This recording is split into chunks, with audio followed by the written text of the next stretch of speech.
Қыз балаға зат сияқты қараймыз. Ринат Заитов әйел мен балалар туралы айтып берді. Сәлеметсіз бе? Шұғыл және маңызды хабарламаларды жіберіп алмау үшін қазір лайк басып, жазылуды ұмытпаңыз. Мәжіліс депутаты Ринат Заитов жұбайы мен балалар туралы айтып берді, деп хабарлайды Елкезет ақпарат агенттігі.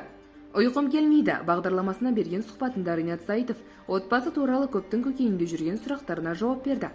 Ринат мырза, біздің түсінігімізде депутаттың әйелі шалқын өмір сүреді. Ал ақынның әйелі сәл қиындықта өмір сүруі мүмкін. Ал ақын әрі депутаттың әйелі қалай өмір сүреді екен, деп сұрады тележүргізуші депутаттан. Өзінен сұрау керек шығар, мен қайдан білемін? Жоқ, Құдайға шүкір, қандай жағдай болса да қасымда. Ең бастысы сол. Оған менікі дұрыс, бұрыс па деп қызық емес. Қай уақытта да менікі дұрыс болады, деп жұбайының әркез қолдайтынын айтты. Ел арасында Ринаттың балалары шетелде оқи ма деген сөз тұрғанын айтып, депутаттан балаларының білімі туралы сұрады.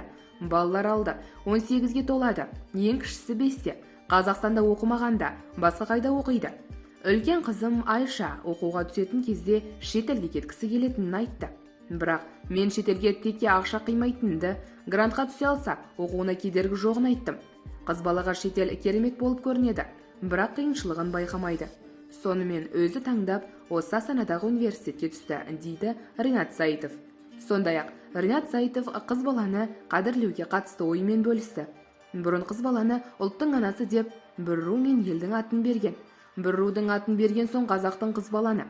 Әйел адамды қалай қадірлеген түсіне беріңіздер. Қазақ мұндай болған жоқ, сенбеймін. Қыз балаға зат сияқты қарау патша үкіметінен қалған секілді. Бәлкім, біздің көп ұсақталып жатқанымызда содан шығар, дейді Ринат Заитов.